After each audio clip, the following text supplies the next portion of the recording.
Welcome to Mind and Life Changes with Zoilita Grant.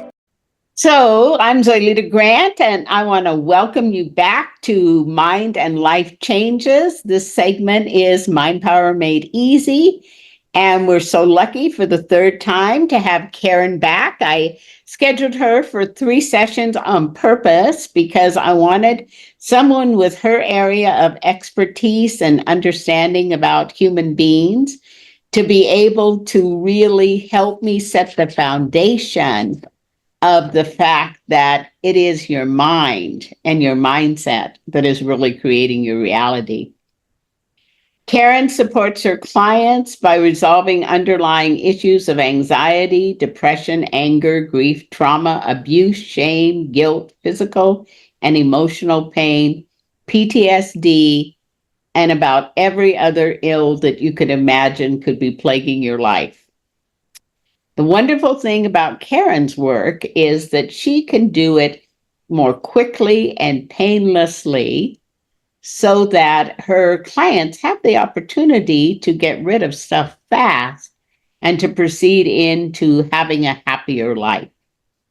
Through her total subconscious reboot framework, Karen's clients overcome their limiting beliefs, release stored trauma, and permanently shift their subconscious minds so they can identify and embody the purposes of their own life and the gifts that they have to share with other people.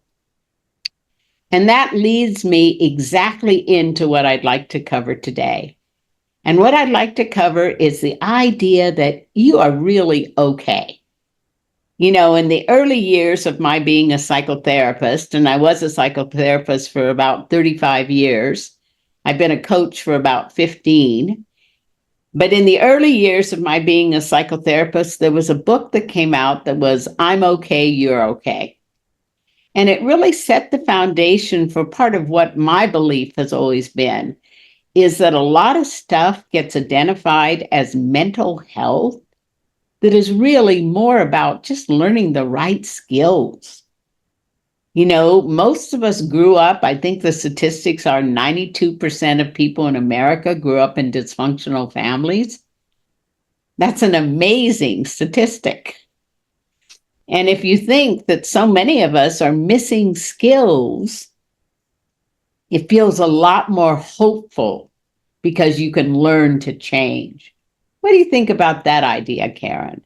Oh my gosh, it just takes so much pressure off of us to be perfect, thinking we already are supposed to know everything and be everything. Yeah, that's really beautiful. And I've done a TV episode on There's Nothing Wrong with You. And I love that concept too. I think it fits in really well with what you're saying. And I think, the things that we would say, oh, this is what's wrong with me. These are my weaknesses. For example, a lot of times those are just data glitches in your mind. Like it's stuff that hasn't been fully processed.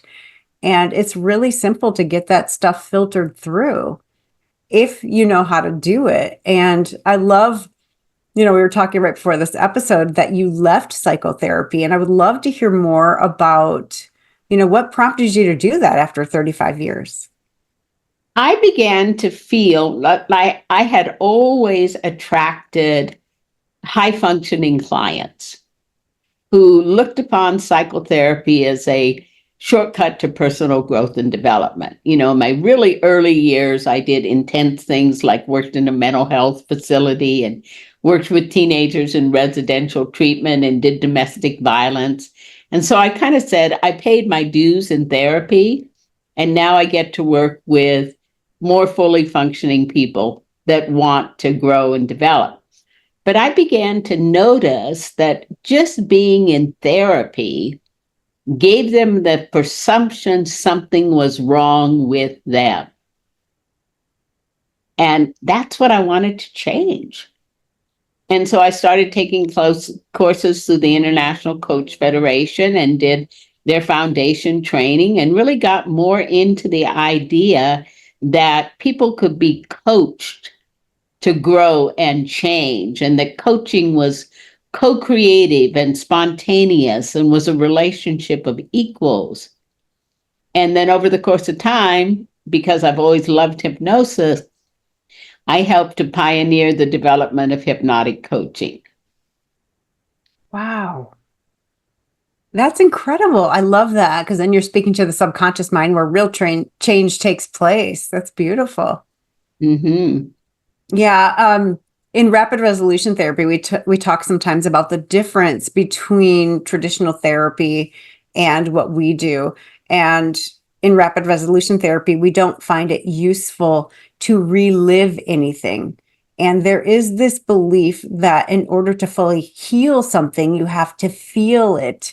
And so in the therapy I did, they tried to get me to feel worse. And boy, did they succeed. It was horrible. And, you know, I don't think I got better until I quit going to therapy, because I kept rehashing the same stories that reinforce the same identity that I didn't like.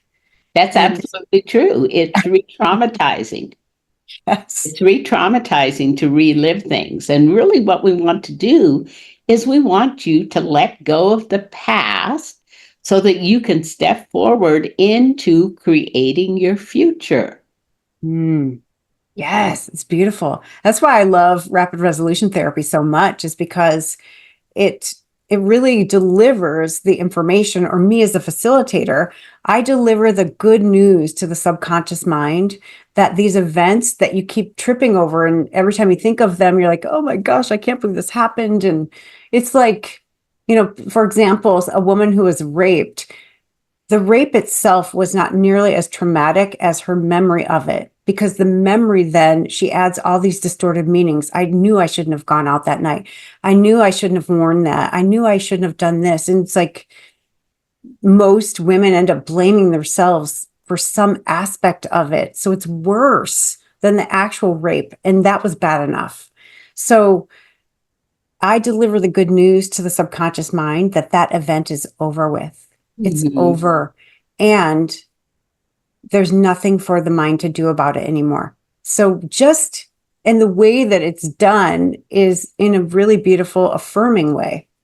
And they're able to take all those resources and harvest the energy that has been spent toward trying to fix it. Because anytime you feel sadness or regret or anything, your mind is trying to get you to not get raped. Well, you can't go back, right? It's impossible. So all those resources are being wasted, and all that energy could be used toward developing your hopes and your dreams and healing your body and being blissful and joyful. So once the mind gets that good news, you can harvest that energy and put it toward what you do want to create, like what you're really here for.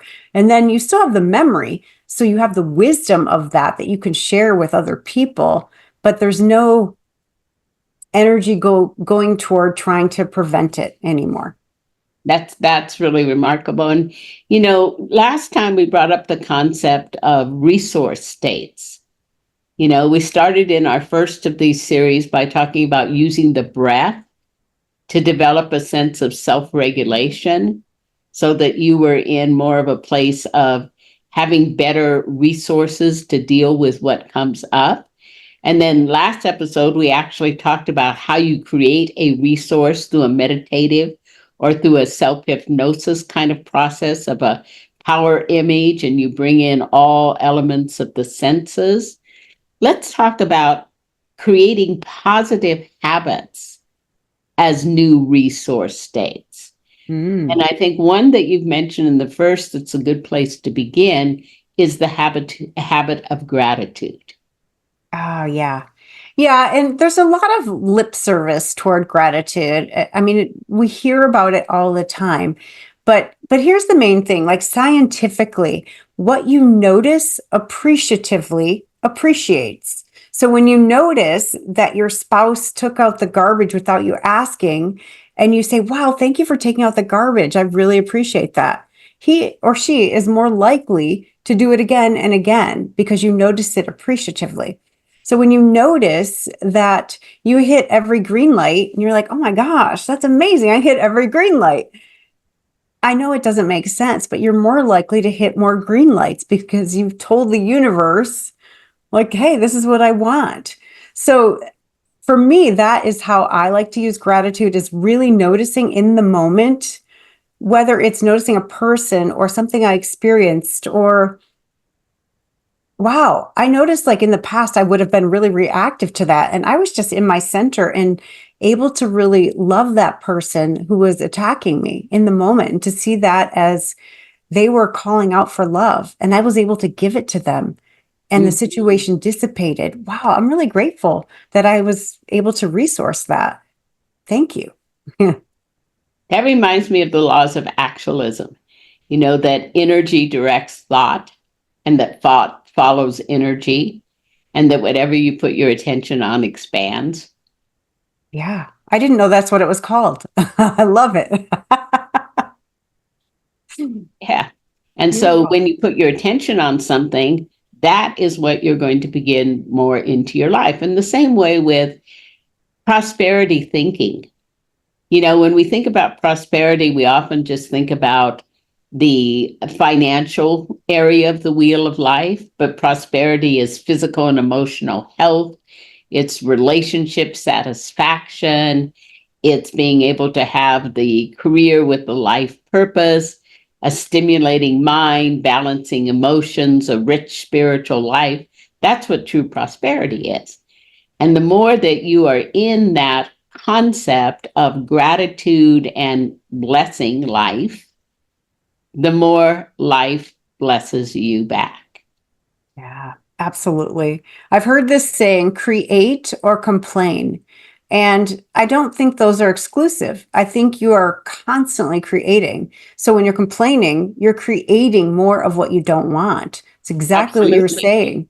So whatever you put your focus on is going to expand. So catch yourself. In my house, when my kids were little, we used to have a complaint jar. So every time one of us would complain, we'd put 50 cents in it. And boy, does that bring awareness to how many times you're complaining. So play with that one too, and just notice like, oh, I was about to complain there. Even if it's like, you think you're just making conversation. Oh, sorry, I was late. There was so much traffic. That's a complaint and an excuse, right? It's a lack of responsibility. That's a whole nother topic. But So, just notice, right. where you So, could so be I have a grateful for the slogan. traffic. I have a slogan that you need to give up the 3 C's. And the 3 C's are criticizing, comparing, and complaining. And you need to embrace the 3 M's. And the M's are monitor your self-talk, mind power made easy, and being able to maintain a positive, optimistic attitude. Mm, yes. Yeah, it's really interesting when you start noticing it in yourself, and then you start noticing it in other people. Are like, wow, that person complains a lot. Like, yeah, so did I before I started doing this. Yeah. So also I say, like, when you're starting these practices of noticing something, don't be surprised if you see a lot of it and a lot of people start to feel bad about themselves. I invite you to do the opposite. Just celebrate the fact that you're catching it, because before you were unconscious to it and it was ruling you. So now at least you're catching it. So every time you're like, oh my gosh, I just complained. Woohoo, I caught it. Because that's like part of the growing process. It's the growing pains of, man, I can't believe how much I'm doing that. But a lot of people stop there because it's really, really uncomfortable when you start noticing it. But if you just keep going a little bit further, you're going to start noticing it in your head before you speak it. And then you'll notice it several steps backward and like, oh, that's something I would have complained about. You're like, wow, I've really gotten better at this. So just notice any type of improvement, which starts with noticing after you've done it. I like that idea of positive reinforcing yourself in the moment. I think too often we have a tendency to, as you say, notice the flawed part rather than notice the progress to being more like we want it to be. And that's where I like that idea of a witness. And I must admit, I got that from Buddhism. I was involved with Buddhism for about 14 years. And the idea that you can just witness what you're doing without judging it really can be a beneficial tool, because then you don't have to go through the whole self-esteem issue when you notice something about yourself you don't approve of. Yes. So one way of doing that, and you probably have some other ones, is to look at yourself that just complained, but look at it like you're looking at a photograph, and then just hold that photograph of you complaining up, and then you can notice it from an outside perspective. What was she feeling? What was she thinking in Mhm. order to lead to that? And what were the stories or beliefs that led to that complaining? What was she trying to get? A lot of times there is an unconscious motivation. We get a lot of attention when we complain. People pay attention. They are like, yeah, you're right. They did this to you. You're right. Oh man, poor thing. So just notice like what you were trying to get from complaining or whatever we're talking about. What do you have on that? So that's really bringing up the idea, and I think this is such a great idea for everyone to adopt, is that you are not necessarily your behavior, that there are different aspects of you. And I tend to identify them a lot like Carl Jung, because a lot of my education came out of that Jungian psychology. So I think we all have a committee that lives in our head. And the committee is our judge, our rebel, our romantic, our skeptic, our believer, our child, our victim, our professional part, our romantic. And all of these parts are always kind of jockeying for position. And we're in the process of developing our strong, divine adult self, but sometimes we fall into the parts. Yeah, there's a book called No Bad Parts. Yeah. Yeah. So it's like that. It's like for me too, like when I reject any part of myself, if I reject enough of them, I look down, it's like, selfishness, you're not welcome. And I like yank a hunk out of myself. And then, bitch, you're not allowed, like whatever it is. Yeah. And then I look down and I'm full of holes. And that for me led to addiction. I was trying to fill those holes with whatever I could find. Yeah. Nothing stayed there. It all fell right through. But when I brought those pieces back, this is Jungian too, then I restored my own wholeness. Right. And the other part of it is like for me, selfishness was a big trigger. Like if my mom called me selfish, I thought I was the biggest piece of crap on the planet.